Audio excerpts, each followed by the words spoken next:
Hello and welcome to this first look exploring session looking at Jack Drum's Entertainment, or the Comedy of Pasquil and Katherine by John Marston. We have engaged with this play to a degree on the podcast. There is, go to the show notes, and there is some engagement with this text that we've done with a production a few years back. In fact, there is a video on YouTube of the production that you can go and watch. However, we don't want you to do that now. We want you to stay and as this room gets to grips with it for the first time, because many people in the room haven't seen it, and we'll be discovering its delights as we go. Of course, they may disagree and decide that it's not a delight and that they hate every second of it. They're allowed to do that because they are free agents in the universe. Reading and discovering the play, hopefully for the first time today. Reading Fortune and First Page is... Hi, my name's Elizabeth Amisu and I'm an author based in Romford. Reading Twedle and King today is... Hello, I'm Lynn Freitas. I'm a teacher. I live in the northwestern United States. And that's not a king, it's some guy called King. Reading Jack Drum and Pasquil today is... Hello, I'm Helen Good. I'm a historian and I'm in Hull. Reading Player Flawn Brabant Jr. today is... Hi, I'm Aliki Chapple, actor and translator based in Lancaster, the one in Lancashire, not the one in Philadelphia. Reading Camelia and Puff today is... Rachael Nicole, actor in New Jersey. Reading Morris, Fool, Winifred and Ellis today is... Hi, I'm Eric, and alas, I was not among the cast of Hocus Pocus. Were you not? Reading Mamon and Second Page today is... Lois, retired academic living in London. Reading Planet today is... Alan, somewhere on the planet. Ned there, Ned. Reading Timon, Katherine and Brabant Senior. Briony, Sparrow, out of this world. And I'm your host, Robert Crighton. I will be reading stage directions, some of which may have had additional editorial interventions from the original publication, some of which may not. We start the play with an introduction. The play opens with an introduction thing, which is the kind of thing you expect from this turn of the century children's company play. So let's get into some inducting. Enter the Tire Man. In good faith, gentlemen, I think we shall be forced to give you right, John Drum Entertainment, for he that composed the book we should present hath done us very vehement wrong. He hath snatched it from us upon the very instant of entrance, and with violence keeps the boys from coming on the stage. So, God help me, if we wrong your delights, 'tis infinitely against our endeavours, unless we should make a tumult in the tiring house. Exit Tireman. Enter one of the children. You much mistake his action, Tireman. His violence proceeds not from a mind that grudgeth pleasure to this generous presence, but doth protest all due respect and love unto this choice selected influence. He vows, if he could draw the music from the spheres to entertain this presence with delight, or could distill the quintessence of heaven in rare composed scenes and sprinkle them among your ears, his industry should sweat to sweeten your delights. But he was loath, wanting a prologue and ourselves not perfect, to rush upon your eyes without respect. Yet, if you'll pardon his defects and ours, he'll give us passage, and you pleasing scenes, and vows not to torment your listening ears with mouldy fopperies of stale poetry, impossible, dry, musty fictions. And for our parts, to gratify your favour, we'll study till our cheeks look wan with care, that you, our pleasures, we your loves may share. And exit. We'll briefly pause at this induction because there's some lovely hints at possible business going on here. The playwright's going, no, you're not having it. I'll take it back. We haven't got a program. You haven't rehearsed enough. And it's just the idea that maybe there's a big Barney going on off stage. I really quite this one I like because it's an induction also that doesn't feel like it's unplayable today as well. You know, that you don't need special knowledge. It has a nice lightness to it. Here is Lois. something I had not noticed before, but the tireman presumably is an adult. I mean, he talks about the children, so this must be a case of, I don't know whether he really is the tireman or whether this is some adult, but it's not a member of the company, presumably.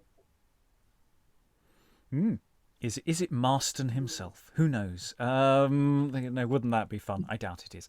But yes, that's a really good point. Well, it has that hint of like the Mask of Father Christmas that we did just for fun. I don't know. Did we release that on YouTube? I don't know if we did. Yeah, it is. It is available on the podcast. Yeah, and YouTube. it has that hint of like, well, you kids can't handle prologues, so you can't handle long speeches. Of course not. Yeah, and it's the apologizingness of the time, and it's like a caretaker coming out saying, "Well, I don't know what we're getting. They're not ready. There's problems backstage. You're going to get a right John Drum entertainment. You are, which is rather fun. Helen, are you poised indeed to speak? I was going to say, did you have something you wanted to say? Oh no! I have the next line. I'm ready. I'm keen. Okay, well, unless anyone has any additional, hold on to it for a bit. Let's get into some action. Act 1, Scene 1. Enter Jack Drum and Timothy Tweedle with a tabor and a pipe. Come, Timothy Tweedle, tickle thy pipe on the green, as I have tippled the pot in the cellar. And the hoy for the honour of Highgate, you old Trojan. And hey for the honor of Highgate. Hem for my halidom, though I say it that should not say it. I think I am as perfect in my pipe as officers in polling, courtiers in flattery, or wenches in falling. Why, look you, Jack Drum, 'tis as natural to me as bawdry, to a Sumner knavery, to a promoter, or damnation to an usurer. But is Holloway Morris prancing up the hill? Aye, and Sir Edward, and the yellow-toothed, sunk-eyed, gouty-shanked usurer Mamon, my young mistress and all are coming to the green. Lay the cushions. Ha, the wenches. The wenches, ha! When I was a young man and could tickle the minikin and made them cry, thanks, sweet Timothy, I had the best stroke and the sweetest touch. But now, I may sigh me to say it, I am fallen from the fiddle and betook me to thee. He plays on his pipe. I bet he does. Enter Sir Edward Fortune. Are we script ready, by the way? Yes, we're cool. Good. There were some tech issues earlier. Enter Sir Edward Fortune, Mamon, Camelia, Katherine, and Winifred. Sit, Master Mamon. Ha! Here's a goodly day nigh. I thank you, sir. And, faith, what news at court? What news at court? Ha! Ha! Now, Jesu God, fetch me some Bordeaux wine. What news at court? Reprobate fashion, when each ragged clout, each cobbler's spawn and yeasty bowsing bench reeks in the face of sacred majesty, his stinking breath of censure. Out upon it! Why, by this Bordeaux juice, 'tis now become the shoeing horn of bezeller's discourse, the common food of prate. What news at court? But in these stiff-necked times, when every jade huffs his unprepared crest, the zealous bent of counsellors' solid cares is trampled on by every hackney's heels. Oh, I could burst at the conjectures, fears, preventions, and restless tumblings of our tossed brains. He shall have me an empty cask that's furred with naught but balmy froth, that ne'er travelled beyond the confines of his mistress' lips. Discourse as confident of peace with Spain as if the genius of quick Machiavel ushered his speech. Oh, forbear, you are too harsh with me. Nay, Master Mamon, misinterpret not. I only burn the bavin, heat of youth. That cannot court the presence of fair time, with aught but with what news at court, sweet sir? I had rather that Kemp's Morris were their chat, for of foolish actions maybe they'll talk wisely, but of wise intendments most part talk like fools. The sum is this, bear only this good thought, the council chamber is the phoenix nest, who wastes itself to give us peace and rest. The tabor and pipes strike up a Morris. Lord, a lord, a lord, who? Oh, a Morris is come, observe our country sport. 'Tis Whitsuntide, and we must frolic it. And so enter a Morris troupe, etc. And there's a song which Eric will delight you with. Skip it and trip it, nimbly, nimbly, tickle it lustily. Strike up the tabor for the wench's favour, tickle it lustily. Let us be seen on Highgate Green to dance for the honour of Holloway. Since we are come hither, let's spare for no leather to dance for the honour of Holloway. Well said, my boys. I must have my lord's livery. What is it, a maypole? Troth, 'twere a good body for a courtier's impressor, if it had been this life. Frostra florescit. Hold, cousin, hold. And gives the fool some money. Thanks, cousin. When the lord my father's ordered comes, we'll repay you again. Your benevolence too, sir? A lord's son become a beggar? Why not, when beggars are become lord's sons? Come, 'tis but a small trifle. No, sir. Many a small makes a great.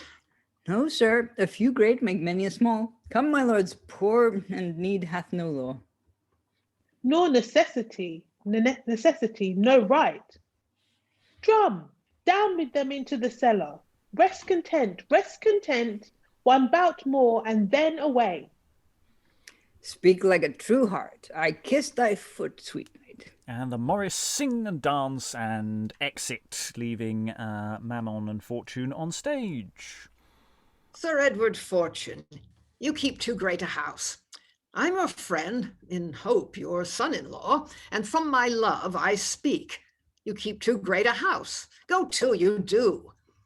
Yon same dry-throated husks will suck you up, and you are ignorant what frosty fortunes may benumb your age. Poverty, the prince's frown, a civil war, or who knows what. Or what? Tush, tush.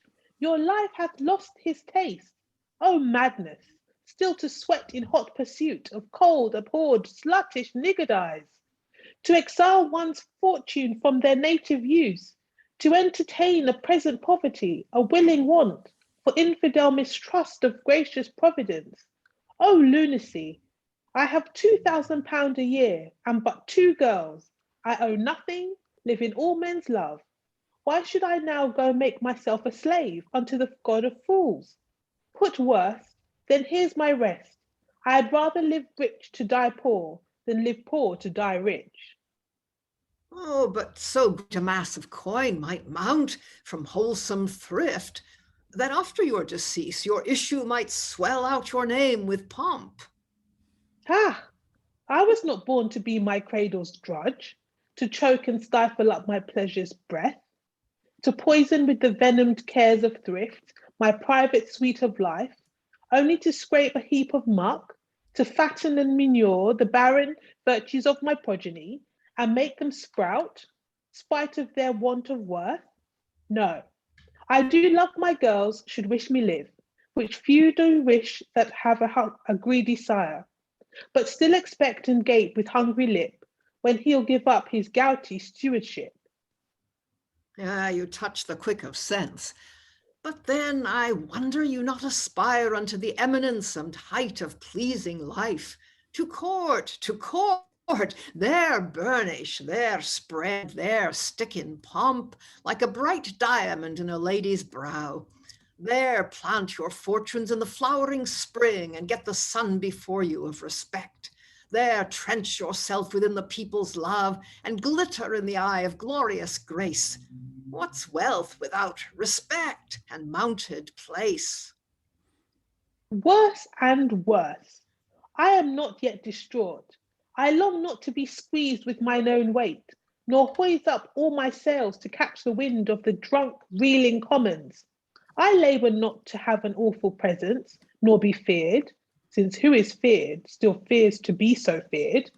I care not to be like the horrid calf, one day adored and next pashed all in pieces, nor do I envy Polyphemian puffs, Swiss's sloped greatness. I adore the sun, yet love to live within a temperate zone. Let who will climb ambitious glibbery rounds and lean upon the vulgar's rotten love. I'll not co-rival him. The sun will give as great a shadow to my trunk as his. And after death, like chessmen, having stood in play for bishops, some for knights and pawns, we all together shall be tumbled up into one bag. Let hushed calm quiet rock my life asleep, and being dead, mine own ground, press my bones, while some old beldam hobbling o'er my grave may mumble thus, here lies a knight whose money was his slave. Enter drum. Now, Jack, what news? And please your worship, the Morris have ta'en their liquor. Hath not the liquor taken them? Tripped up their heels or so. One of them hath undertake to dance the Morris from Highgate to Holloway on his heels with his hands upward. That's nothing hard. Yes, sir, 'tis easier for him to dance on his head than his heels, for indeed his heels are turned rank rebels, they will not obey, but they are tumbling down the hill apace. Oh, and I must after then. Farewell, my soul's delight, sweet Katherine. Adieu. Camelia, good night. Nay, not to London, sir. Tonight, i' faith. At least stay supper. Hark you, sir, there's but 2 lambs, a dozen capons, a half-score couple of rabbits, 3 tarts and 4 tansies for supper, and therefore I beseech you, give him Jack Drum's entertainment. Let the Jebusite depart in peace. Why, Jack, is not that sufficient? Oh, aye, for any Christian, but for a yawning usurer, 'tis but a bit, a morsel. If you table him, he'll devour your whole lordship. He's a quicksand, a gulf, as hungry as the jaws of a jail. He will waste more substance than Ireland, soldiers. A die, a drab, a paunch-swollen usurer, devour whole monarchies. Let him pass, sweet knight, let him pass. Peace, knave, peace. Daughter, lay your express commandment upon the stay of Master Mamon. What 'tis woman's year? Diane doth rule, and you must domineer. No, she'll not wish my stay. No, I am cursed with her inexorable swiftness, by her love, which dotes on me more than new-coined glowing gold.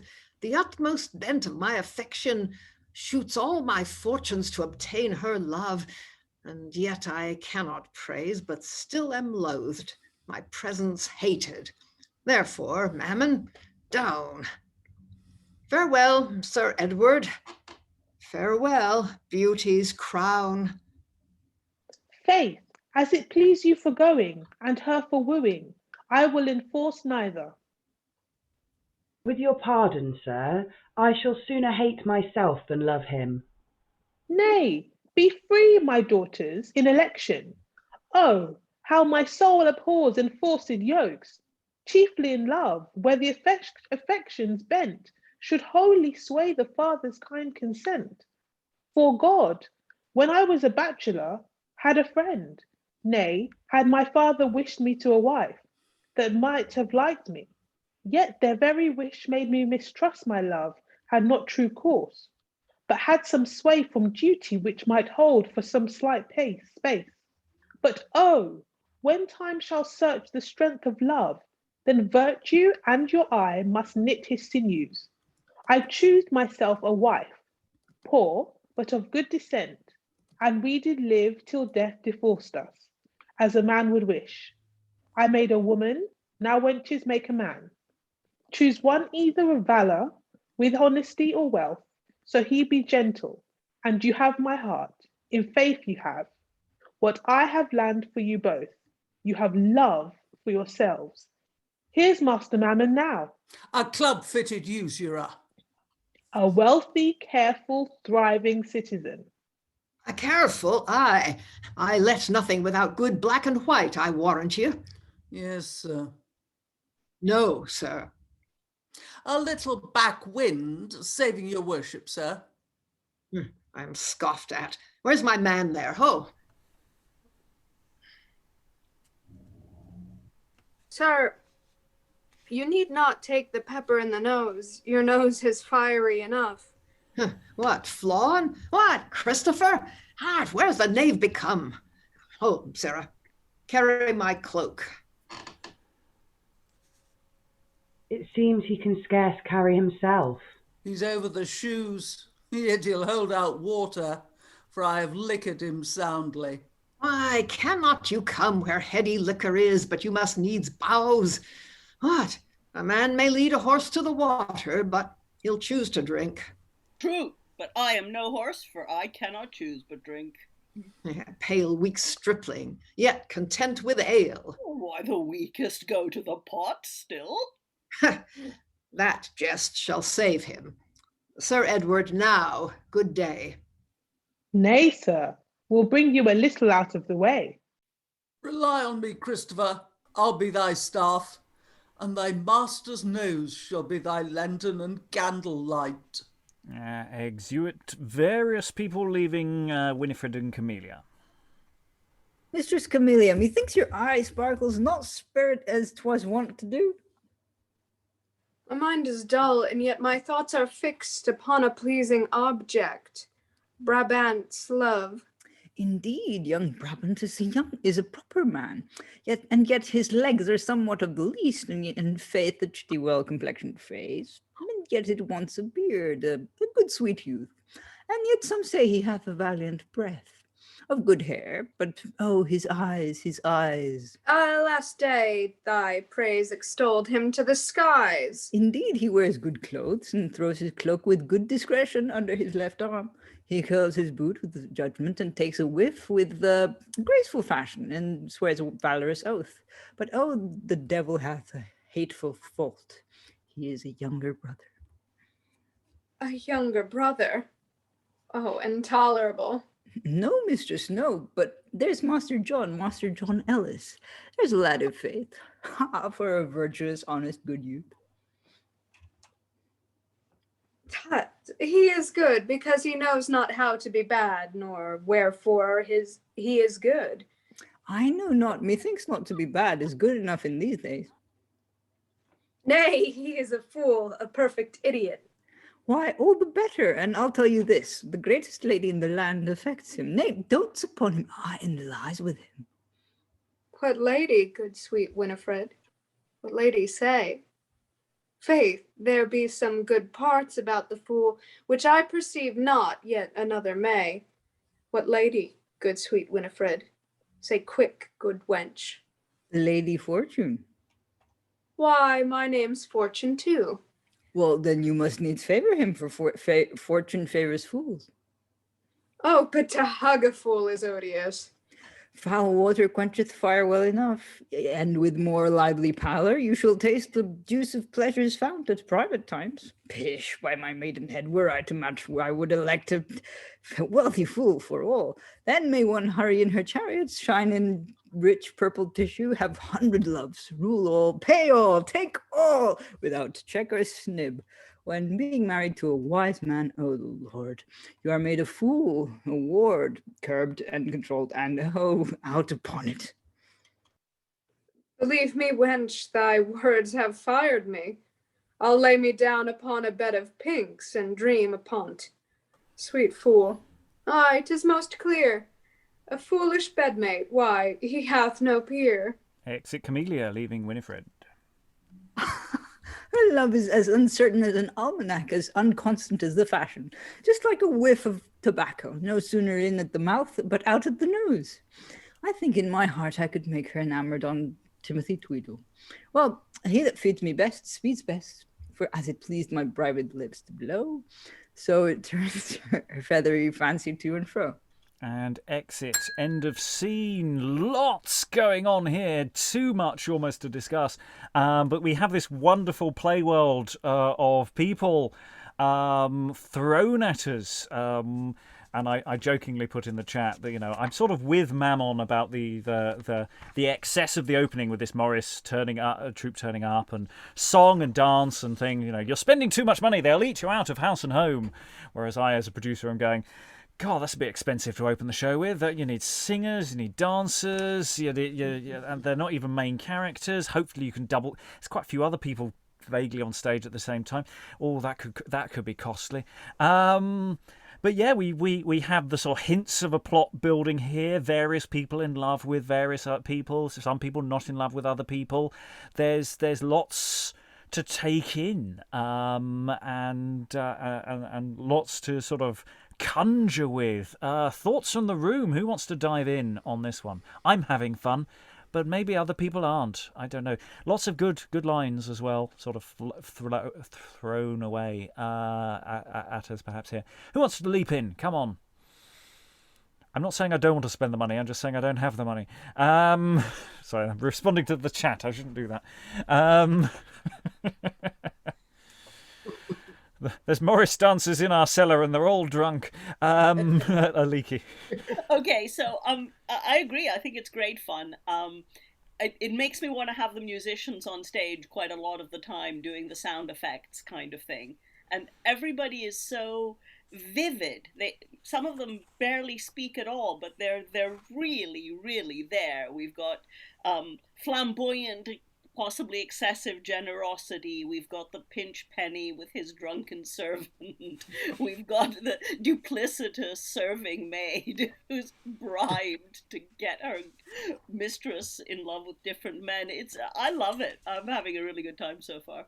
Yes, I mean, even though Flawn doesn't say very much, you can imagine the physical business of Flawn as he comes in, because they describe it, he can scarce carry himself, so it's basically just enters and he just keeps going. Sideways. So much potential there. Other thoughts? Eric? Well, you get the impression that Winifred is kind of like a mackerel character that we saw in the malcontent. Just sort of not really loyal to anybody at all, except maybe her girls. But even then, girls of the same status.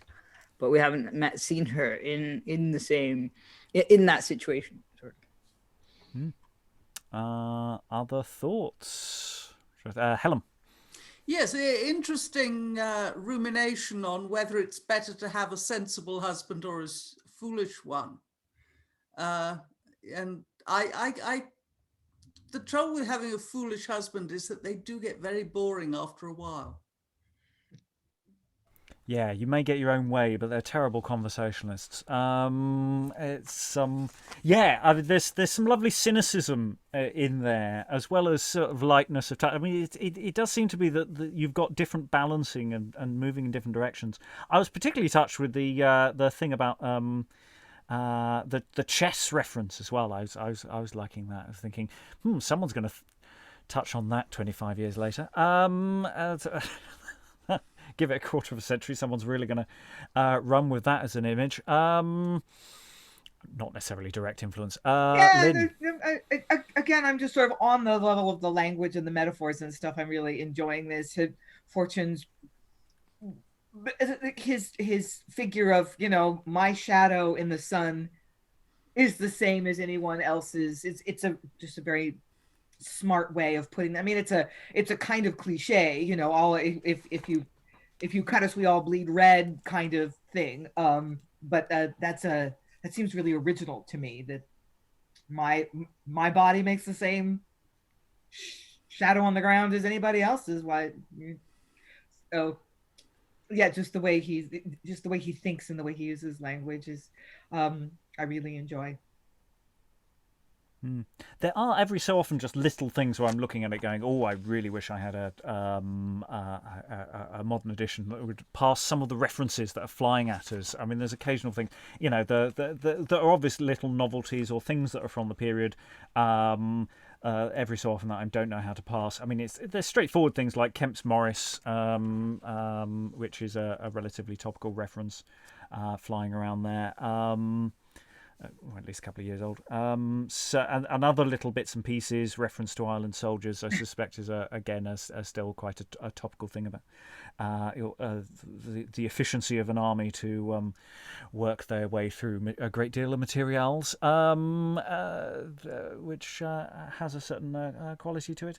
And the mention of I'm wondering about the pepper in the nose. Is that to do with snuff? I was wondering. I don't know whether that's is a currency thing at the time or not, or whether that's meaning something totally different. It's really spitballing here. I don't know. Lois. I mean, to take it in snuff is certainly to be angry about something, to be insulted. So pepper in the nose might be the same idea. It worked that way in the dialogue. Yeah. There was also a reference to peace with Spain. I'm not sure what the date is of this play, but peace with Spain in 1603-4. Well, then it's a couple of years in the future. Well, they were still they were already thinking about it. I mean, they'd been at war with Spain for 9 years. Yeah, it gets tedious after a while. And expensive. Lois. Yeah. I think I understand that Fortune has this line about, nor do I envy Polyphemian puffs, Swisser's sloped greatness.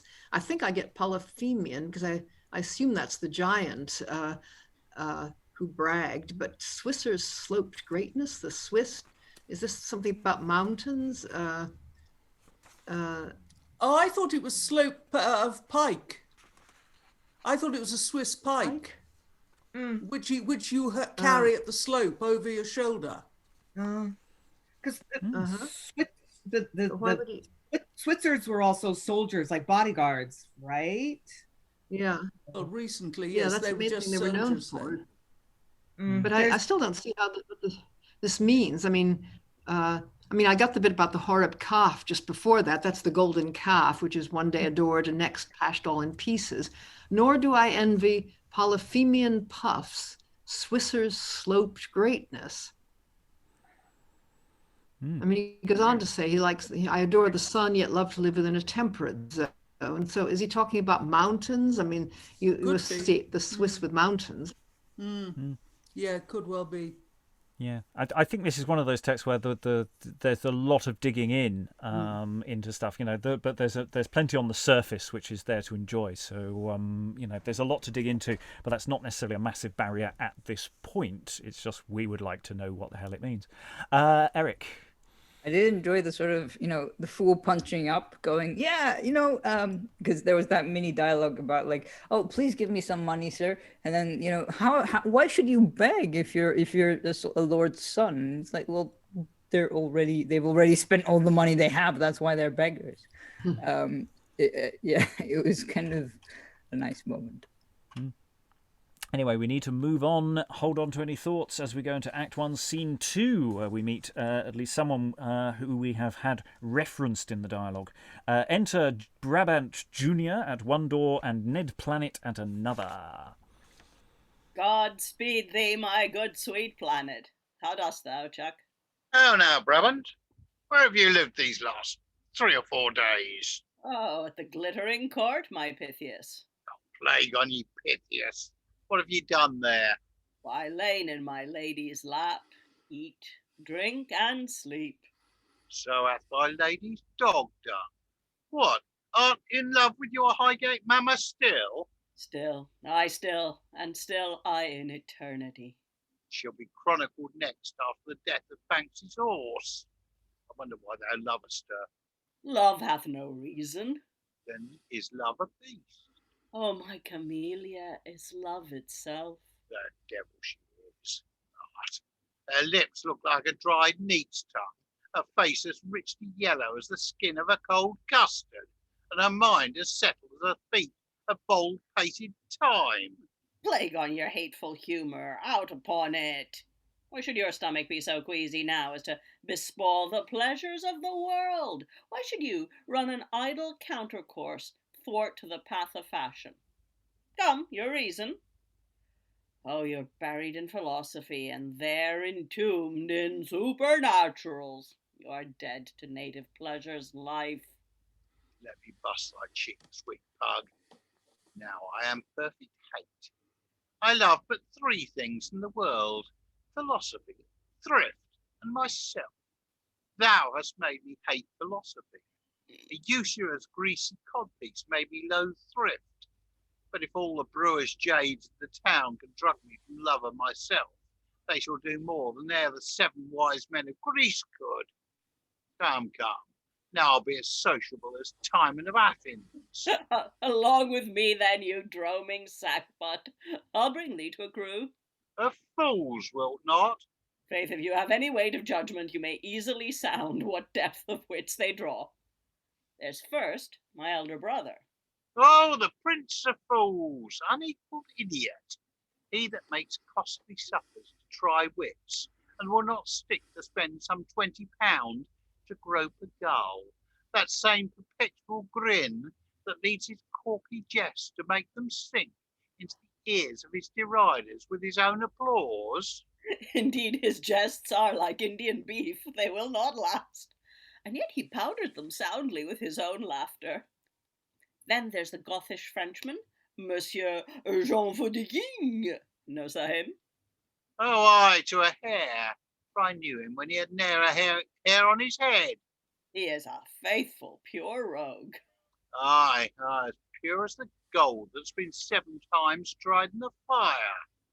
Then there's John Ellis, and profound-tongued Master Puff, he that hath a perpetuity of compliment, he whose phrases are as neatly decked as my Lord Mayor's henchman, he whose throat squeaks like a treble organ, and speaks as small and shrill as the Irishmen cry, "Pip, fine pip!" and when his period comes not roundly off, takes toll of the 10th hair of his bourbon lock, as thus: "Sweet sir, repute me as a selected spirit, born to be the admirer of your never-enough admired book." Oh, we shall be overwhelmed with an inundation of laughter. Come, where are they? Here, at this tavern. In! I long to burst my sides and tire my spleen with laughter. And they exit straight into Act 1, Scene 3. Enter 2 pages, the one laughing, the other crying. Why dost thou cry? Why dost thou laugh? I laugh to see thee cry. I cry to see thee laugh. Peace be to us. Here's our masters. Enter Brabant Senior, Planet Brabant Junior, John Ellis, Master Puff, and Monsieur Jean Faudiking. You shall see his humour. I pray you, be familiar with this gentleman, Master Puff. He is a man of well-grown spirit, richly worth your, I assure you, ha ha ha. Sir, I enroll you in legend of my Puff intimates. I shall be infinitely proud if you will deign to value me worthy the embracement of your Puff better affection. Speak you from your thoughts, sir? Aye, or would my silk stock should lose his gloss else, I shall triumph as much in the purchase of your Puff love as if I had obtained the great elixir. Let us incorporate our infections. I pray you, let me be forward in your favor. I pray you, let me beg you for a fool. I affect no rudeness, gentlemen. The heavens stand propitious to your fair designs. As soon as next the sun shall begin to shine, I will salute the eyes of Katherine. Of Katherine? Master Planet, observe the next. Master John, what makes you so melancholy? I do not use to answer questions.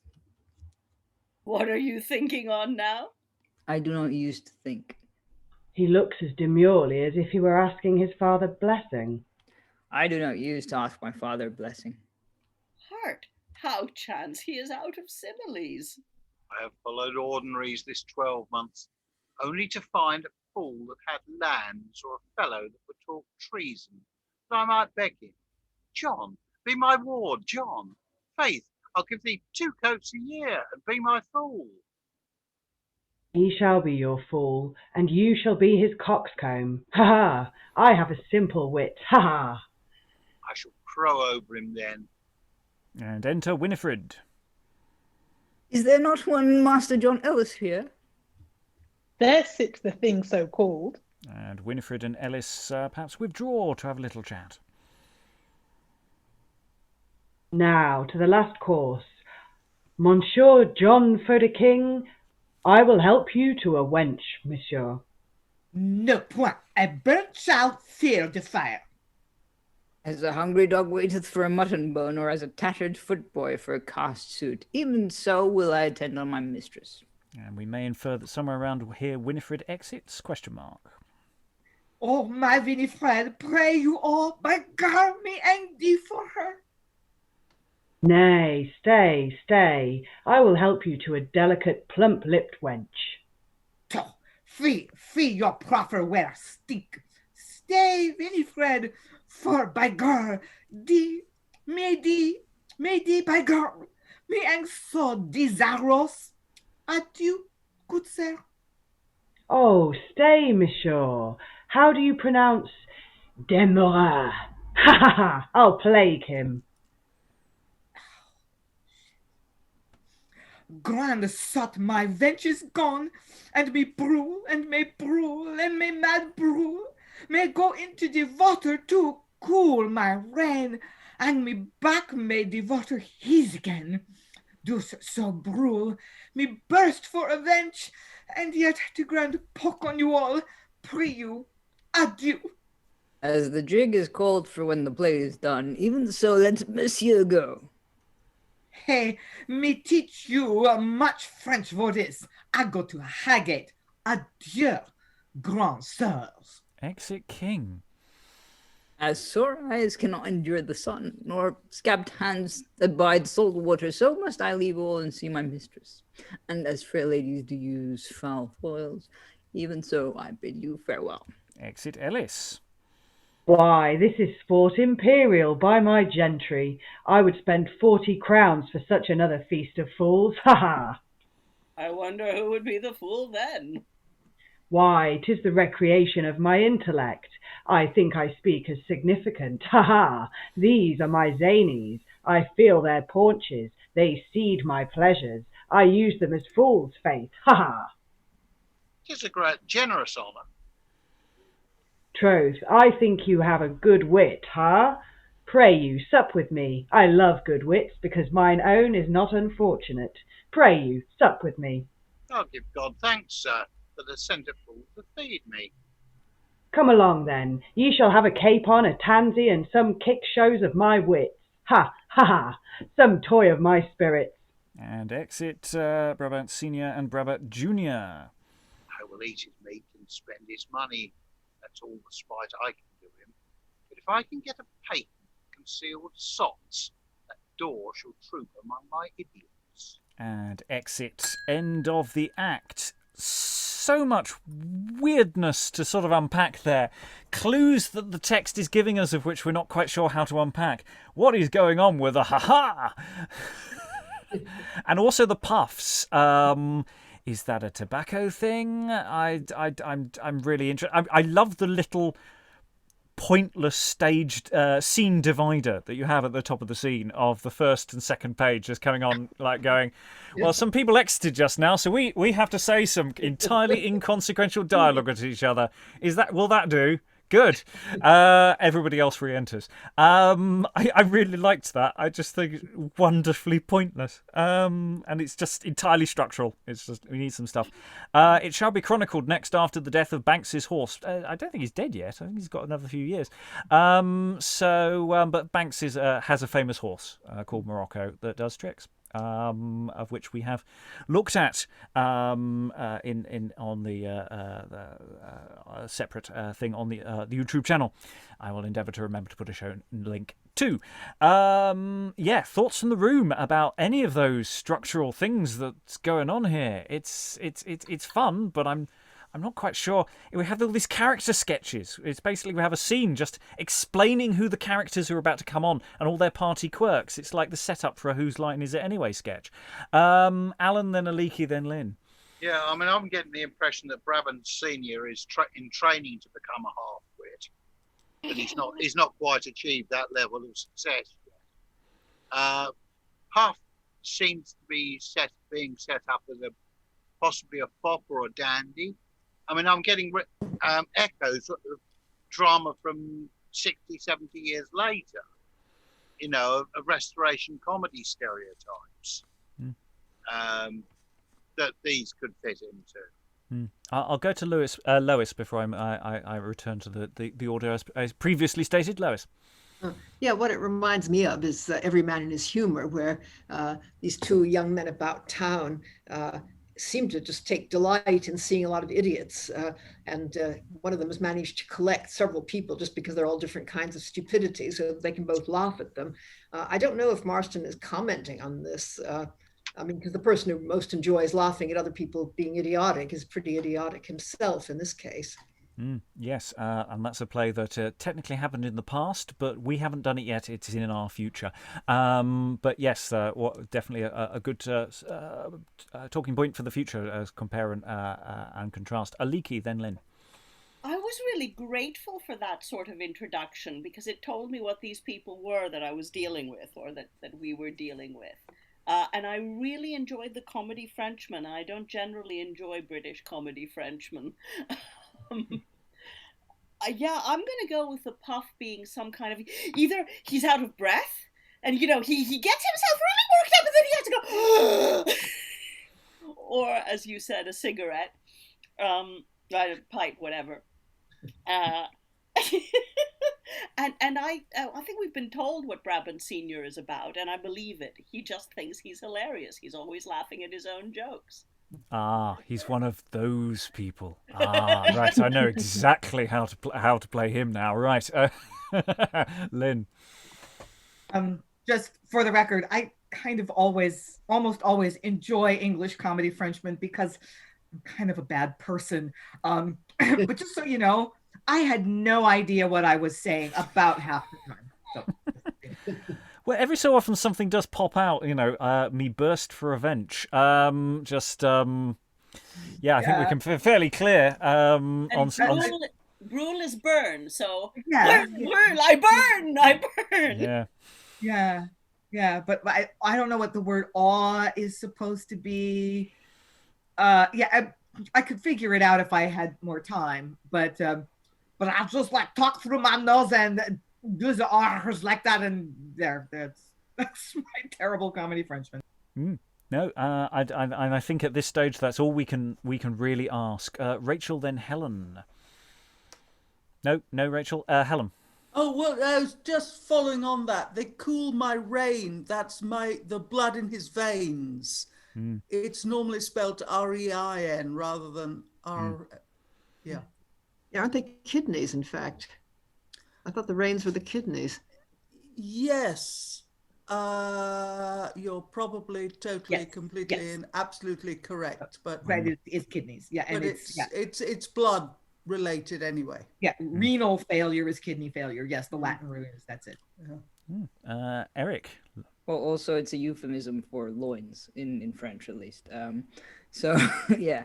I was just going to say that, moving on, I was just going to say that, like, Ellis is very sort of, I don't know, it doesn't seem to match the description they gave him just yet, but sort of he seems to recover very quickly from his bout of losing all the metaphors and euphemisms and similes that he's lost. I'm not entirely sure why, though. And also, why does the king go to King go to Highgate? For some reason, I found that line hilarious, and I don't think it's supposed to be in quite the same fashion as I took it. Anyway, we need to move on. But any additional thoughts? Anyone? The Feast of Fools, as a phrase, was interesting. Me, we had Ship of Fools from another play, which is slightly later than this. So I'm just wondering if that's just something rattling around in the playwright's head of this procession of fools theme, which of course may link to other things as well. But we'll get to those further down the line. Act 2, into Act 2, the music fades away, assuming there's music between the acts. Act 2, Scene 1. Enter Master Puff with hopefully the comic stylings of First Page. Boy, what's o'clock? Past 3 and a fair morning. Burns not that light within the sacred shrine. I mean the chamber of bright Katherine. Aye, should appear by these presents that it doth. I wonder that the light is up so soon. Oh, Mistress Snuff was weary with sleeping in the socket, and hath therefore newly put on her stammel petticoat, and taken her pewter state to give light to things that are in darkness. And I know that women of gravity and sweetness are soon up. I see that women of levity and lightness are soon down. Boy, clear thy throat and mount thy sweet notes upon the bosom of this sleek-cheeked air, that it may gently breathe them in the ear of my adored mistress. Come, begin. Delicious beauty that doth lie, wrapped in a skin of ivory, lie still upon thy back, and fancy, let no dreams lack, to tickle her with pleasing thoughts. But if thy eyes are opened full, then deign to view an honest gull, that stands expecting still, when that thy casement open will, and bless his eyes with one kind glance. And the song by the first page finished. Katherine appears at the window. All happiness and unconceived delight await on the love of sweet-faced Katherine. Good youth, amen. I do return your wish with ample interest of beatitude. I do protest with ceremonious lips. The purest blood of my affection is ever fatally predestinate to consecrate itself upon your love. Unto my love? Oh, sir, you bind me to you. Fair gentlemen, I have a thankful heart, though not a glorious speech to sweet my thanks. Reward my love with your kinder love. With my love, sir, I relish not your speech. I, with your love, in pleasing marriage. Alas, sir, cannot be. My love's a man who hardly can require the dear protests of kind affection which you seem to vow unto his fortunes. Kind youth, you did wish all happiness to wait upon my love. Well, he shall know it when we next do meet, and thank you kindly. Now good morrow, sweet. You take my meaning. Sadly, Katherine is gone. Nay, if he be puffing once, the fire of his wits is out. Why, she is gone hard. Did I rise for this? She cannot endure puffing. Oh, you puffed her away. Let's slink along unseen, 'tis yet scarce day.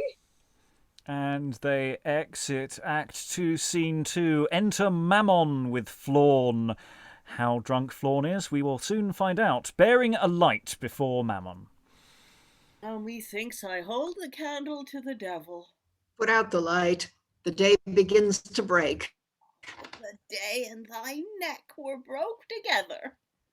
Oh, how the gout and love do tire me. Why, sir, love is nothing but the very gout. As how, Flawn? As how? Thus, sir, gout and love both come with idleness, both incurable, both humorous. Oh, only this difference, the gout causeth a great tumour in a man's legs, and love a great swelling in a woman's belly. Ah, why then, oh love, oh gout, oh gouty love, oh how thou torment'st old Mamon. Good morrow to the sweet-lipped Katherine, eternal spring unto thy beauty's love. And once again, Katherine appears at a window. Alas, good aged sir, what make you up? In faith I pity you. Good soul, to bed. Troth, soon you'll cry, oh God, my head, my head. No, Katherine, the wrinkling print of time erred when it sealed my forehead up with age. I have as warm an arm to entertain and hug thy presence in a nuptial bed as those that have a cheek more lively red. And though my voice be rude, yet Flawn can sing paeans of beauty and of Katherine. List to the music that corrupts the gods, subverts even destiny, and thus it shogs. Chunk, chunk, chunk, chunk, his bags do ring, a merry note with chunks to sing. Those that are far more young and witty are wide from singing such a ditty as chunk, chunk, chunk. There's chunk that makes the lawyer prate, there's chunk that makes a fool of fate, there's chunk that you will be, if you will be his, shall make you live in all heart's bliss with chunk, chunk, chunk. 'Tis well sung, good old man. Hence with your gold, leave the green fields, 'tis dewy, you'll take cold. Exit Katherine. The casement's shut. Well, here I'll lurk and stay to see who bears the glory of the day. Hence to London, Flawn, let me alone. And Mamon withdraws to watch, presumably. Flawn is left. I can hardly leave him alone, for the devil and double ducats still associate him. But I am gone. Exit Flawn. Enter Pasquil. The glooming morn with shining arms hath chased the silver ensign of the grim-cheeked night, and forced the sacred troops of sparkling stars into their private tents. Yet calm, hushed sleep strikes dumb the snoring world. Yet frolic youth that's lately matched unto a well-shaped lass clips his sweet mistress with a pleasing arm, whilst the great power of imperious love summons my duty to salute the shrine of my love's beauties. Unequaled Katherine! I bring no music to prepare thy thoughts to entertain an amorous discourse. My music's in thy name and sweet dispose than in Apollo's lyre or Orpheus' close. I'll chant thy name and so enchant each ear that Katharina's happy name shall hear. My Katherine, my life! My Katherine! Once a door, again the window opens and Katherine pops out. My Ned, my Pasquil, sweet, I come, even with like swiftness, though not with like heart, as the fierce falcon stoops to rising fowl, I hurry to thee. Do not go away, the place is private, and 'tis yet scarce day. Oh, these kind words in paradise my thoughts. Aha! Young Pasquil, have I found you out? If you must bore my nose, I'll bore your heart. Why, the same boy's as bare as naked truth, a low-ebbed gallant, yet she'll match with him. I'll match him. If his skin be poniard proof, he may scape the force of gold and murder. If not, as you return, sir, I will pepper you. Exit Mamon, twirling his moustache. Enter Katherine to Pasquil. And art thou come, dear heart? First fee be this kind embrace, and next this modest kiss. This is no kiss, but an ambrosian bowl, the nectar dew of thy delicious soul. Let me suck one kiss more, and with nimble lip nibble upon those rosy banks more soft and clear than is the jeweled tip of Venus' ear. Oh, how a kiss inflames a lover's thought! With such a fuel let me burn and die, and like to Hercules, so mount the sky. Come, you grow wanton. Oh, you bite my lip. In faith you jest. I did but softly sip the roseal juice of your reviving breath. Let clumsy judgments, chill-brained, gouty wits bung up their chief content within the hoops of a stuffed dry fat, and repose their hopes of happiness and heart's tranquility upon increase of dirt. But let me live, clipped in the cincture of a faithful arm, lulled in contented joy, being made divine with the most precious love of Katherine. Let the unsanctified spirit of ambition entice the choice of muddy-minded dames to yoke themselves to swine, and for vain hope of gay, rich trappings be still spurred and pricked with pining discontent for nuptial sweets. But let me live, loved in my husband's eyes, whose thoughts with mine may sweetly sympathize. The heavens shall melt, the sun shall cease to shine before I leave the love of Katherine. Nay, when the heavens melted and the sun struck dead, even then my love shall not be vanquished.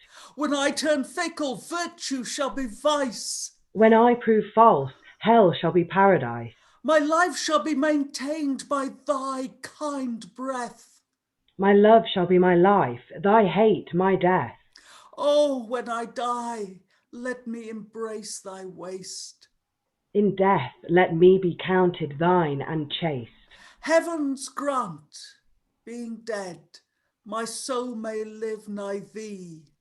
One kiss shall give thee mine eternally. In fair exchange, vouchsafe my heart to take. With all my mind, wear this, Ned, for my sake. But now no more, bright day maligns our love. Farewell, yet stay, but 'tis no matter too. My father knows, I think, what must ensue. Adieu, yet hark, nay, faith, adieu, adieu. Peace to thy passions, till next interview.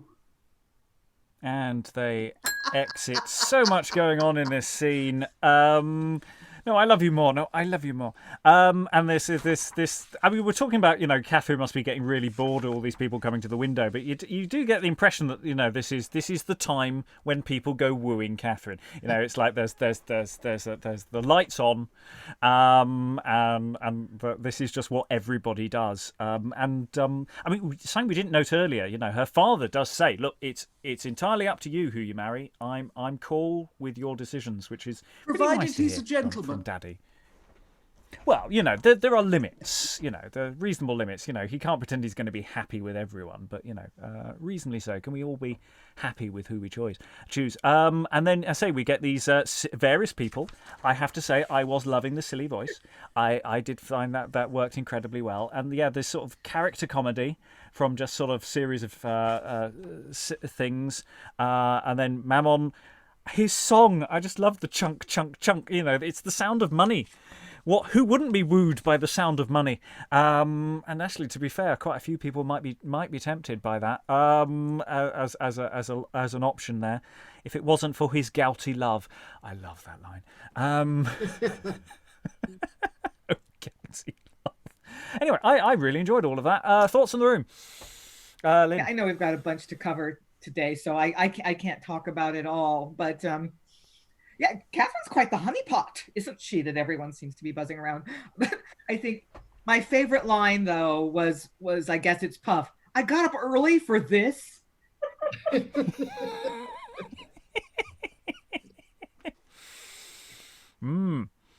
Other thoughts? It has to be said, Katherine and Pasquil, they're really into each other. Though Pasquil possibly uses too many words. I mean, dude, the door is open. Just stop talking. Briony. I really enjoyed reading that bit, and I've not read anything quite like that before, in terms of, like, you sometimes get long speeches from lovers describing each other, but it was really nice that it was just a line each. It felt really shared and a bit more real than when you get these long speeches proclaiming love. And it suggests that it's quite physically active, the kissing. You grow want. Oh, you bite my lip. No. No, Just a softly nip. sip. Yeah, just a sip of. He really goes for it. Bless his cotton socks. Yeah, fun times ahead. Any more for any more? It's like almost there's too much stuff to take in, but it's almost like we don't want to. I mean, when I was reading it, I was thinking, is this extempore, or has he written it out beforehand and he's got a little copy that he can... Or is this just what Pasquil's like? Is that just his thing? I also love the first page returning and the relationship between servants and master here. Flawn and Mamon, Page and Puff. There's some really nice dynamics going on here. Eric. I'm just waiting for the moment where it's all gonna go wrong. Because, like, Marston has done this before. He sets it up. It's kind of fun. It's fun. You go along for the ride, and then suddenly it takes a dive into something really, really dark, uncomfortable, and then you get into this really dark situation, and it's like, hey, happy ending. Yeah, we'll see if Eric's prediction is right. Lois, stop smiling. And let's see where this goes. Act 2, Scene 3. Enter Mamon, who we last saw plotting evilly, and Monsieur, John for the King. Now, Monsieur, be but confident, and hold, there is the price of blood. This way he comes, strike home, bold arm, and thou shalt want no crowns. Fear you nothing? When he is died, me bring you word. Amen. Hey, bagar, brave, crown, brave, money. May have here a patent to take up 1, 2, 3 score wench. Fine crown, fine wench, unreasonably fine. This money is my board. Me send a French crown to fetch a fine wench. The French crown fetch the fine wench. The fine wench take the French crown and give me the French book. Eh? Excellent. You see me kill a man. You see me hang like a Burgundian. No point. Bagar, may have much wit and may be bald and much bald wit. Here come the gentleman, Maître Pasquil. Indeed. Enter Pasquil. Is it possible that sisters should so thwart in native humours? One's as kind and fair, as constant, virtuous, and as debonair as is the heart of goodness. The other proud, inconstant, fantastic, and as vain in loves as travellers in lies. Blessed Katherine, Camilla's not thy sister. If she be, she's bastard to the sweets that shine in thee. Bonjour, Maître Pasquil. Sans geste, me am here to kill you. Monsieur Mamon, Monsieur Yonk, gave me money to stab you, but me know there is God that hate blood, therefore me no kill. Me know there is a wench that love crowns, therefore me keep the money. Unhallowed villain, that with gold and blood thinks that almighty love can be withstood. Hold, Monsieur, there are more crowns. Only do this, return to Mamon, tell him the deed is done, and bring him hither that he may vainly triumph in my blood. I have some painting which I found by chance in loose Camilla's chamber. With that I'll stain my breast. Go and return with speed. Bagar, I smell a rat. Me fly, bagar. And exit King. Lewd miscreant, that through the hot throat of hell would mount to heaven and enjoy love invaluably precious. No, rank churl, thou wast not made to slaver her fair lips with thy dead roomy chops, nor clip her waist with thy shrunk bloodless arm. I hear him come. Now, Pasquil, fame. O thou eternal light, mourn that thy creatures should in love delight. And Pasquil lies down and feigns himself dead. Enter Mamon and King. Now, smug-faced boy, now nibble on her lips, now sip the dew of her delicious breath. Stink, rot, damn, bake in thy cluttered blood.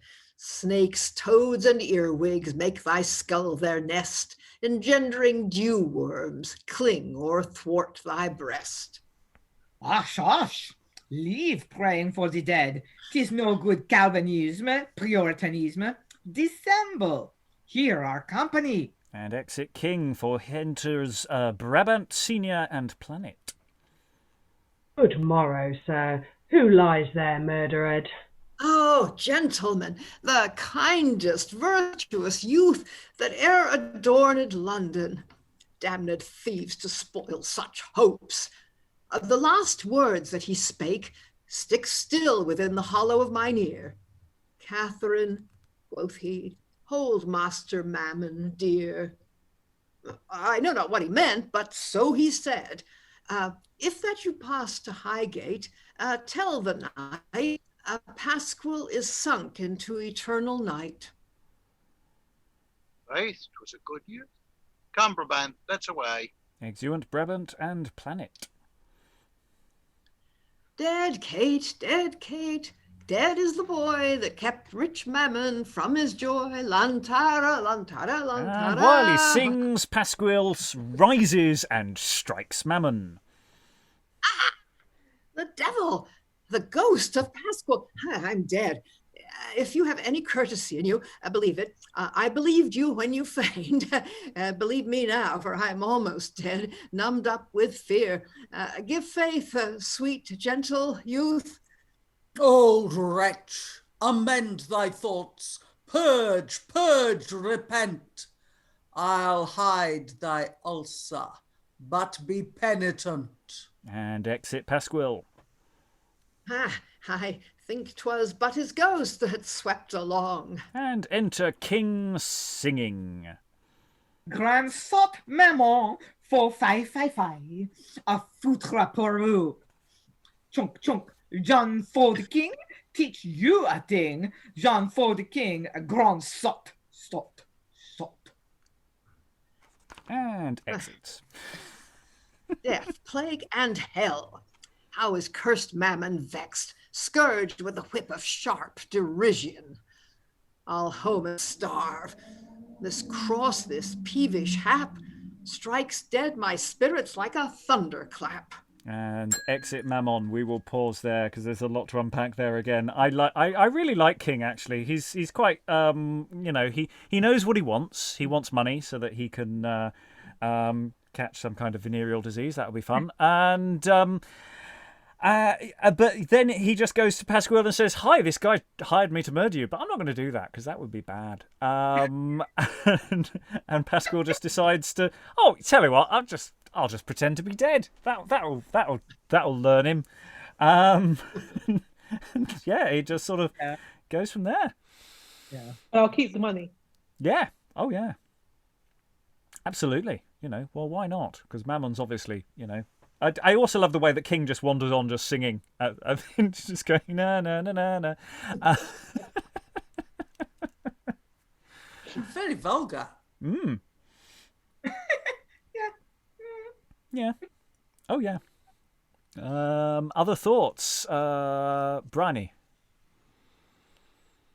There was a bit, I don't know if I got the meaning a bit wrong or what, but there was a bit where he said something about, it was Pasquil, said something about Camelia being loose. And that just seemed a bit like, what, random. Yeah. Yes, that wasn't something I'd heard of Camelia. I mean, I have a feeling Camelia's going to come good. I thought that was very strange when I read it. Yeah, I have some painting which I found by chance in loose Camelia's chamber. Yeah, what was he doing in her chamber anyway? That's I wondered about. Is Yeah, that how he knows she's loose? Well, it also he sort of says earlier, "Blessed Catherine, Camelia's not thy sister, because she's not as fit as what you are." So you're wondering what's his relationship with the family in general. That it might be there's just a textual issue that's thrown us down a wrong tangent there. But it's an interesting question as to general relations there. Aliki. Well, it almost sounded to me as if he had enjoyed Camelia's company and then was calling her a slut afterwards, as certain men do. Yeah, I wonder if that's that we've gone down a wrong alley here, because I don't know that the rest of the play has been throwing us in that direction, but it could be. It could be. Rachael.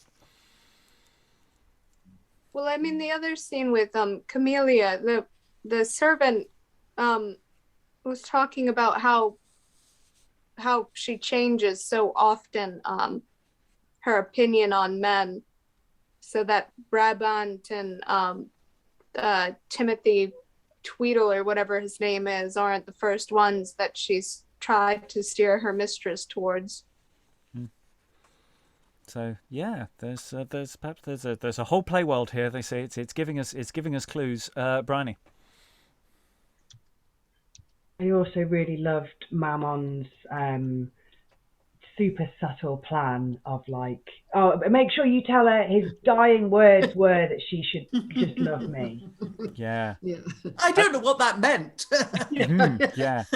It's the fact that, these two people come across this body, they only say 2 lines each and then they exit. I mean, it's not like anyone's paying really any attention to what Mamon's saying. You half imagine that Pasquil in the corner has just gone, tip them the wink or something, that everything's fine, because it's sort of very, very strange. Elizabeth. Yeah, I'm really enjoying the play so far. I think it's just really beautifully woven together. I love the way the characters come on. Even sometimes they just come on, say a few words, and then they come off again. But I'm still waiting. I think this is a Marston thing, like Eric was saying, that for the penny to drop, for like the nastiness to creep in. Because I think the last play we were doing we had something to do with the court and the sort of insidiousness of the court that was in that text. But in this one, I'm just feeling levity. It's not. I don't think it has any of that bitterness that we're used to with Marston. Yeah, it's a souffle, isn't it? It's a real souffle so far. It's everything's light and fluffy. And if you cook it correctly, it can go horribly wrong. That's the problem with souffles, of course. Sinks and is flat and turgid if you stage it incorrectly. Oh, that's running away from me. Someone stop me. Any other thoughts? Okay, Lynn. No? I'm just saying, yes, stop. Okay, thank you. We'll go on to Act 2, Scene 4, as we gather more momentum towards the end of the act. Act 2, Scene 4, enter Brabant Jr. and Planet. God's precious, I forgot to bring my page, to breathe some ditty in my mistress ear. Wouldst have a ballet to salute her with? Oh, but a song. How wouldst thou court thy mistress? Why, with the world, the flesh, and the devil. Right, dog. Well, thou'lt swear that I am blessed beyond infinity of happiness when thou beholds admired Camelia. And God would bless me with 3 such mistresses. I'd give 2 of them to the devil, that he would take the 3rd. She clips and clings about my neck and sucks my soul forth with a melting kiss. Does she use you so kindly then? Oh, aye, and calls me dear, dear Brabant, and oh, jeez of God, I cannot express her sweets of entertain. She's so insinuate with chaste, amorous speech, and play the wanton with such pretty grace, and vows love to me. Oh, I'll make thee mad to see how gracious Brabant's in her eye. Here is her window. Mark, but when I call, how swift she comes, and with what kind salutes she welcomes me. What ho, Camelia? Faith, you'll be ta'en up. What, in bed so late? And you'll take her up, Brabant. She'll take you down. Heart, they hear not. My Camelia, wake! And Winifred looks from above. What harsh, uncivil tongue keeps such a coil? Winifred, 'tis I. Tell my sweet duck, I am here. Now mark, Ned Planet. Now observe her well. She wonders at your rudeness that intrudes upon the quiet of her morning's rest, and she's amazed that with such impudence you dare presume to intimate some love to her as if she knew you more than for a youth, a younger brother, and a stipendiary. And exits. Enter to the stage, enter John Ellis. Now mark, Ned Planet. Now observe her kindness. Good morrow, Master John. As the country maid crieth to her cow to milk her, or as the traveller knocketh his hostess for a reckoning, even so do I call to thee, O mistress. And enter Camelia from her window. Sweet John, my love, here's thy Camelia. Hold, wear this favour with this kiss upon't. And there's some sort of token passing and an exit.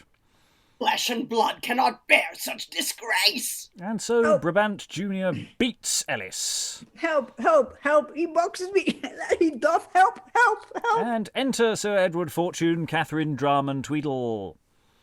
What outrage have we here so early up? Sir, you do wrong the quiet of my house. Enter Camelia. In faith you do, and 'tis but rudely done. Go to, 'tis not. Is this a place to brawl? And please thee, knight, I'll tell thee faith and truth. What, did he strike thee, sweet? I, in good deed, law, and my conscience, I think he hath made my nose bleed. And would not you draw your weapon out, and to it lustily, as long as you could stand? I do not use to draw. Did he give thee a box to the ear, and wouldst thou take it? And he be such a fool to give it me, why should I not be so wise as to take it? Pure honesty. Kind duck. Kiss me, sweet John. Heart, Sir Edward, will you suffer this? No, on my life she is enamoured of the fool's babble. Go to, sir boy. Forbear, you wrong my love, and you forget yourself to use such jests. Such nasty ribaldry upon my daughter. I tell you, Master Brabant, doth she love any that meriteth the name of man? He's no man, but of a very... Well, well, no more. My house, myself, my love opens their hearts with liberal embrace to entertain your presence, I or any man's. So they'll be civil, modest, not profane, not like to those that make it their chief grace to be quite graceless. Well said, honest knight. We have had blood enough today already. But Ned Pasquil's slain by bloody murdering rogues. Speak softly. God forbid my daughter hears. Tell me the circumstance, I pray you, sir. Eternal death unto my happiness? My Pasquil slain? Oh God! Oh God! Oh God! And exit Katherine tearing her hair. Aye, and I think the usurer made a tent even of his nose. It was so red and neat. God, for his mercy, what mischance is here? A good youth, a virtuous, modest youth. In faith he was. And I can tell you, sir, my daughter Katherine, where is she now? Whither she gone? Drum, call her hither straight. Your drum will sound a call, sir, presently. And exit Drum. And as I told you, sir, my daughter Katherine affected him right dearly. By my peace of soul, if he had lived, I could have heartily wished he had been my son-in-law. In faith I could, but see the will of God. And re-enter Drum. How now, Drum? Where's my daughter? Sir, she's either invisible or deaf, for I can neither see her nor she hear me. Body of me, my heart misgives me now. Look, call, search, run all about. My daughter gone? Go all and search her out. And lots of people exit to go and search. Enter Pasquil. Here's Pasquil. Ah, is this the man that's dead? Let me entreat this favour. Do not search or be inquisitive why I feigned. Repute me worth your better censure, and thus think my cause was urgent. The rest lie buried. Well, I would you had not feigned. Why? Would you have had me dead indeed? Oh no, but I have lost my child, I fear, by your strange feigning. She no sooner heard the tidings of your death, but gone she was, and God knows whither. And re-enter drama and various others. Ha! What news now? 'Tis easier to find wit in ballading, honesty in brokers, virginity in Shoreditch, than to hear of my mistress.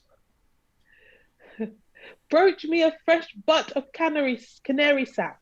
Let's sing, drink, sleep, for that's the best relief, to drown all care and overwhelm all grief. Pour wine, sound music, let our bloods not freeze. Drink Dutch like gallants, let's drink up freeze. And exit pretty much everyone, apart from Camelia and Ellis and Pasquil. Servant, you'll go in too and stay dinner. Aye, in truth, for as the itch is augmented by scratching, so is my love by seeing my mistress. And exeunt Camelia and Ellis. How's this? How's this? My Katherine gone hence? Senses awake, and thou, amazed soul, unwind thyself from the labyrinth of gaping wonder and astonishment. My Katherine departed. How? Which way? Fool, fool, stand not debating, but pursue. Haste to her comfort, for from thee doth spring, wretch that thou art, her cause of sorrowing. Exit Pasquil. He didn't really think that whole pretending to be dead thing through, did he? No. Didn't think to send a note ahead or anything. No. Some really interesting elements there. I do like the setup. I do like the way Brabant just sort of goes, Camelia, she's going to be really pleased to see me. Let me explain how pleased she's going to see me. Very, very long laboured way. And then, hello, anybody home? And then I just love the way Winifred just, there's two lines Brabant says, tell my sweet duck I'm here. Then he has one line to Ned Planet. And you just think that Winifred goes off briefly and says he's here. And she just says, Rachael. And then she comes back and does this relatively long speech about how she's not available. I just sort of, I'm wondering about the possibilities of extra-textual business here that is available with this whole thing. Lots of good lines again, lots of action, all sorts of interesting things. Thoughts on the room? Rachael? I love this scene. I think Camelia and Katherine in this scene, they're both so over the top. I mean, Katherine, because she thinks that she really thinks she's in the Spanish tragedy in that one part that we did last week. But Camelia is just laying it on so thick on Ellis. And the two of them together, I think to see this on stage would be amazing. I thought it was hilarious right now, but full production, oh my god, everybody's like a clown in this. It's so big and bold, and it's actually just that we have these constant mentions of geographical locations. It's actually it's got a very clear sense of its own geography of where everything is, and that's a really interesting thing to dig into later down the line. Helen? Yes, I got rather worried about Fortune because his daughter has heard that her love of her life is dead, and she may be trying to kill herself or run away or in dire distress. And he says, let's get roaring drunk. Yeah, I just got this note next to that just going... It's like, well, we looked for her for literally a minute, maybe 30 seconds. It's obviously a hopeless cause. Yeah, and we're going to get drunk as Dutchmen. Well, yeah, drown. Well, I mean, I suppose he's got a household he can send out searching, and he can, just get drunk. I suppose that's That's a coping mechanism. Lois, you're muted at this moment in time. Yeah, I was thinking of the bit in The Malcontent where I think Aurelia hears that nobody can find the Duke, and then she hears that the Duke is dead, and she just keeps saying on to the next bit of the dance. I don't know if this is, the same sort of thing. I can't remember whether it happens in the other two plays that I did not have the pleasure of reading with you, but that funny kind of people giving the wrong reaction to something.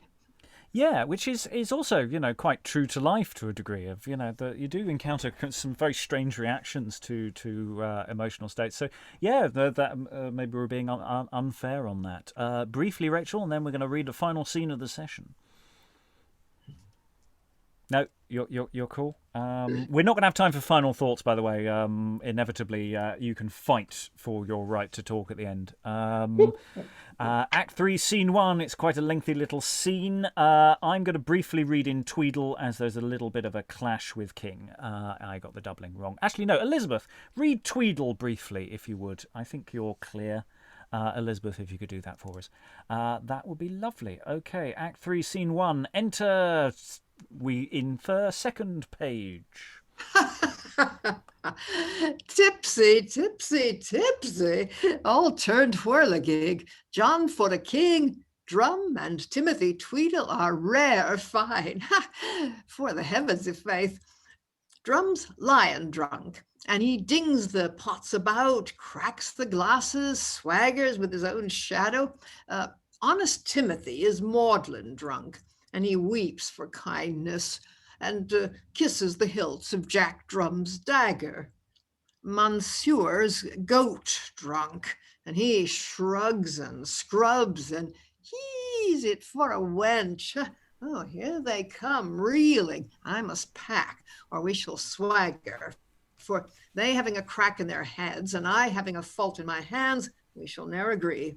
So during the interval, everyone got really, really drunk. Exit page. Enter Drum, King, and Tweedle. A serving man, quoth you, hot, and if I serve any that's flesh and blood, would I might ne'er taste my liquor more. Stand bare whilst he makes water. Out upon't! I'll to Ireland, and there I'll tan ran tiri da sa sa sa sa sa. Nay, 'tis the only life. Nay, good feud heart, good kind Jack, stay if you would love me as I love you. We would live and die together, and, please God, would I were dead and you are gone. And here's Master John for the King, a very honest man too. Aye, he's a very good honest man, for there's not a hair between him and heaven. He'll live with us now and teach us French. Aye, by my troth, and you help me to avenge now, me teach you French. 5,000 year. Oh, your sack is hot. And make me brule and burn for it. By God, your sack is hot. And enter Winifred. Welcome, Basilisco. Thou wilt carry jewel and knock one's brains out with thy pricking wit.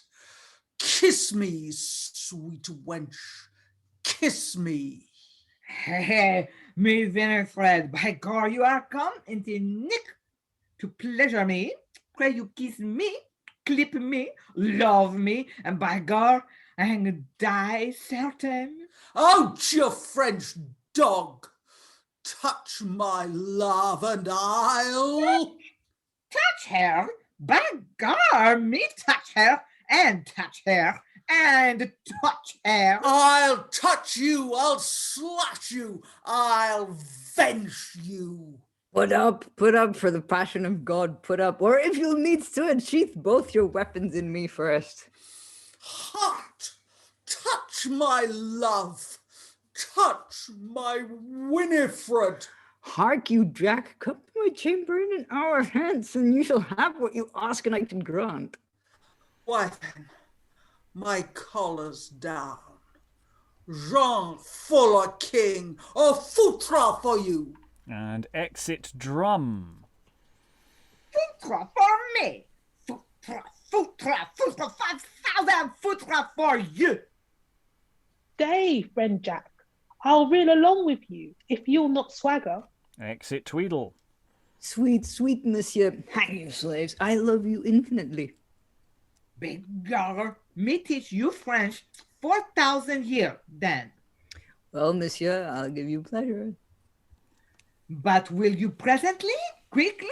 For by God, I am a hot shot. Aye, so they say. I heard you were under the torrid zone last day. Pish, 'tis no matter. Me am like tobacco pipe. The more I am burned, the cleaner me am. Well, then, 2 hours hence, come to my chamber, and Timothy Tweedle shall give you me in a sack. In a sack. Ah, very well.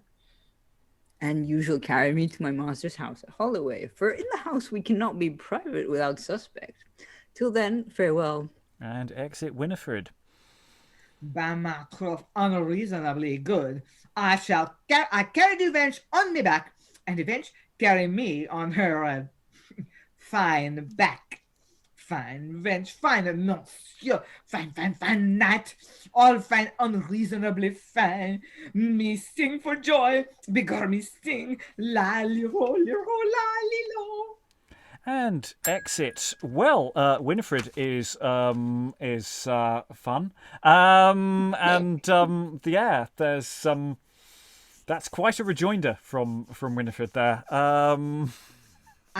I don't think she's gonna be what's in the sack. I'm sure all sorts of things. Yeah, what's at play here? Because of course everybody's very, very drunk. So how's it all going? But yeah, it's some great lines in there again. And King is just this one-track mind. There's nothing else in that man's brain at all. Just sex. And that's it. Yeah. I wasn't going to pause there. I thought we needed to just take a moment. Any additional thoughts from the room? Eric. I feel very dirty after that. Aliki. So, John for the King is very easy to elide a couple of syllables from the middle of his name, yeah? Oh!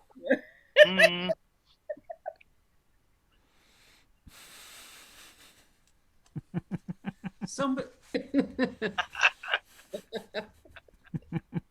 Oh dear. I cannot believe I did not notice that. Yeah, I mean, there are quite a few nice little jokes there. Rachael. Perhaps somebody could enlighten me to that joke in the chat. Someone can spell it out. I'm sure. Anyway, we will go on to Act 3, Scene 2. Enter Brabant Senior, Brabant Junior, and Planet. Gentlemen, as ere you loved wench, observe Master Puff and me. What shall we observe you for? Oh, for our compliment. Compliment? What's that? Compliment in as much as... Compliment? Compliment in as much as, what call you it? 'Tis derived of the Greek word, a pox on it. Compliment in as much as what you call it is derived of the Greek word, a pox on it. Enter Puff. You shall see Master Puff and me toss it, i' faith. Mark with what grace I encounter him. Hark, thy brother's like the instrument the merchant sent over to the great Turk. Need not play upon him. He'll make music of himself, and he be one set going. Master Puff, I long to do fair service to your love. Most accomplished wit, exquisitely accoutred. Judgment, I could wish my ability worthy your service, and my service worthy your ability. By the Lord Fustian, now I understand it. complimented as much as fussed. I protest. Your abilities are infinite, your perfections matchless, your matchless perfection infinite in ability, and your infinite ability matchless in perfection. Good again. Rejoice, Brabant. Thy brother will not live long. He talks idly already. Delicious spirit, disparage not your courtesy. Stand not to bear him that was born to honour you. Let us press our hairs, then, with an uniform consent. The pressure of my hairs or the puncture of my heart stands at the service of your solid perfections. My life is bound to your love being my life. Though my life be not worthy your love, by your perfection is the centre to which all the parallels of my affection are drawn. Your love, my life, your perfection, my affection being... Your ass, my fool. Being chained by the mighty couplet of inevitable destiny, who seeth the sun, but he must adore it, who seeth beauty, but he must honour it, who vieweth gold, but he must covet it. Then, oh then, who can behold your sun-like beauteous golden beauties, but he must more than adore, much more than honour, and most infinitely love to be out. Out he is indeed. He's at a stand, like a resty jade, or a fiddler when he hath cracked his minikin. Outrageously addicted to the worthy pursuit of such matchless worth.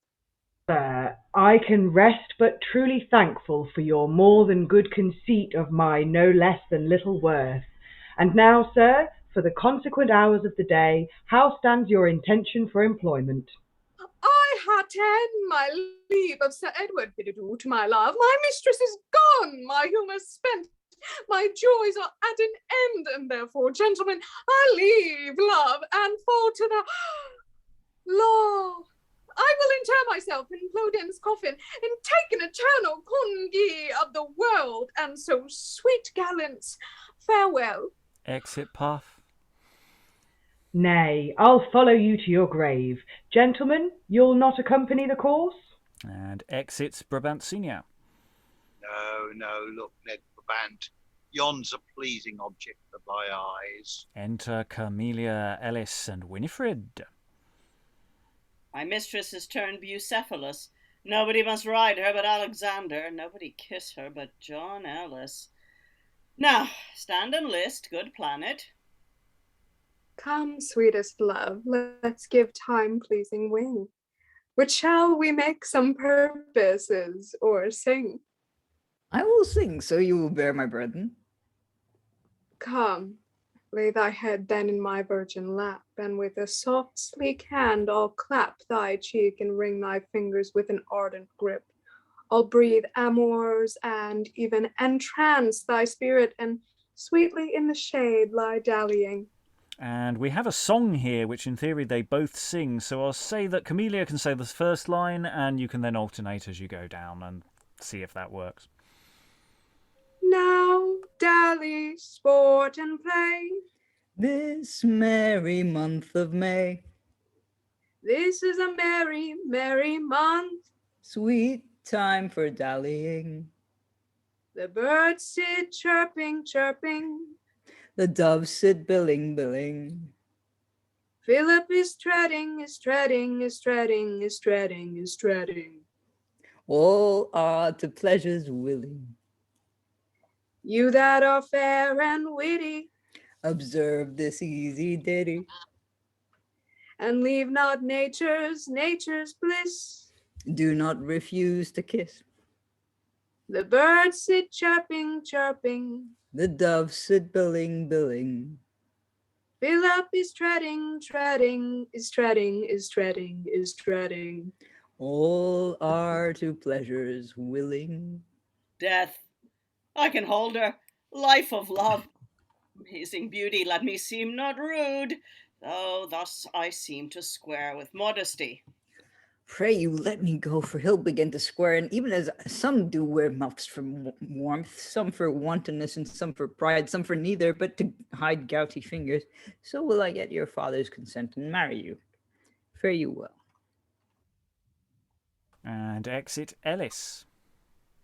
Sir, it were good you get a benefice, some eunuch vicarage, or some fellowship to prop up your weak younger brothership. Match with your equals. Dare not to aspire my seat of love. I wish, sir, I look higher. Astonishment of nature. Be not proud of fortune's bounties. Brabant is a man, though not so clogged with dirt as others are. I do confess my younger brothership, yet therein lay no such disparagement as your high scorn imputes unto my worth. Coach jades and dogs are coupled still together only for outward likeness, growth, and strength, but the bright models of eternity are joined together for affection which in the soul is formed. Oh, let this move. Love should make marriage, not marriage love. Who are no more, Brabant, thou'lt make her proud. Your Dutch ancient, why should you look higher? His birth's as good as yours, and so is his face.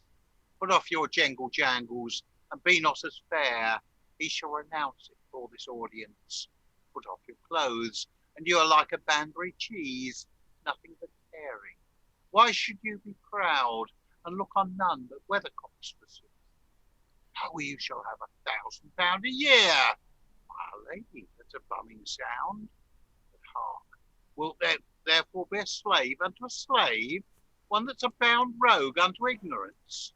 Well, thou'lt serve him to make him jelly broths, and scratch his head, and maybe now and then he'll slap at thee a kiss.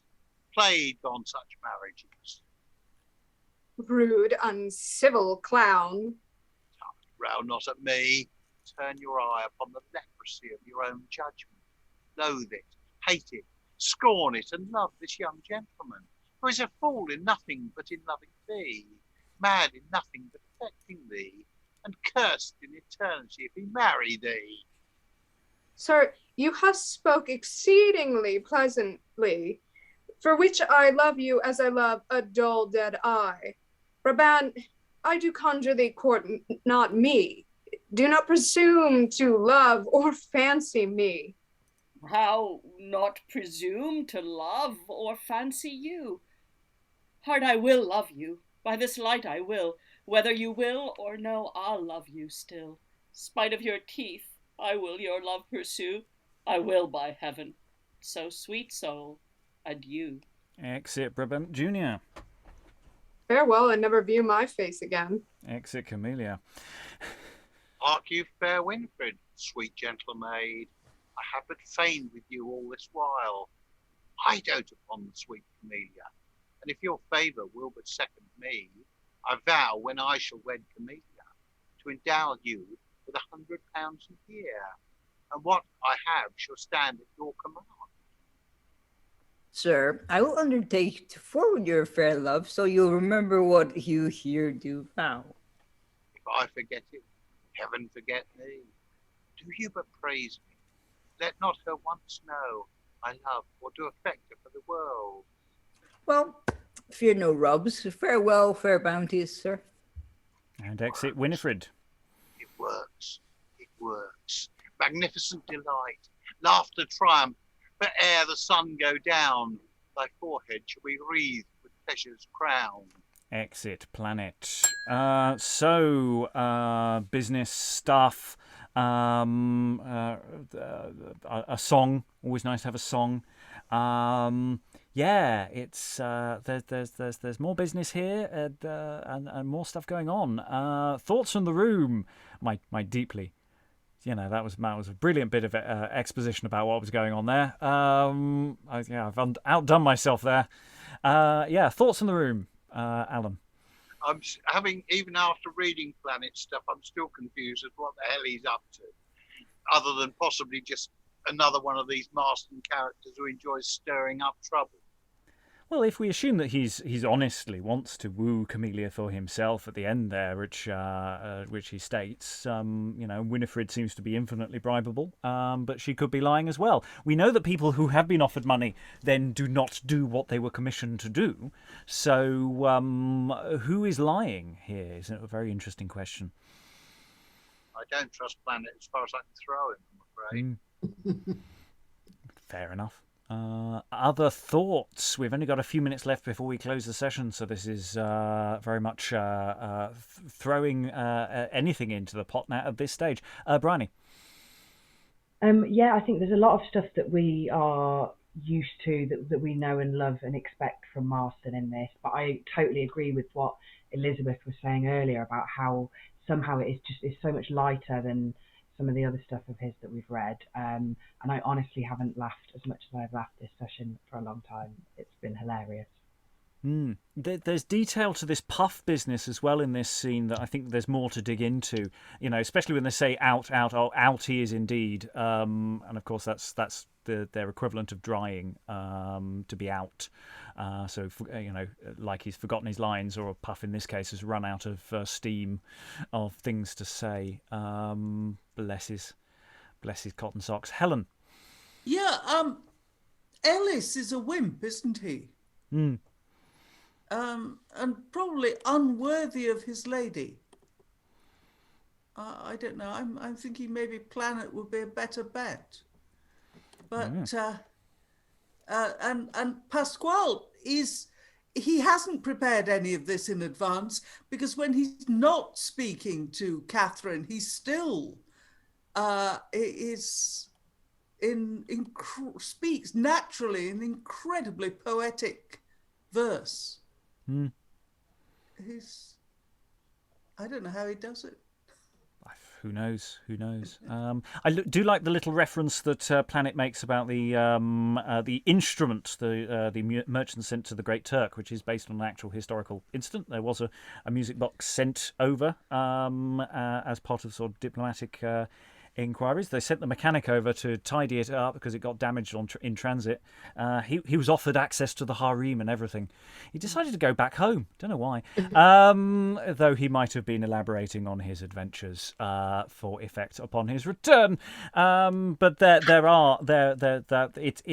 this is full of little asides like that, where it really is speaking to its time, but it's not doing so in a way that is distancing or alienating.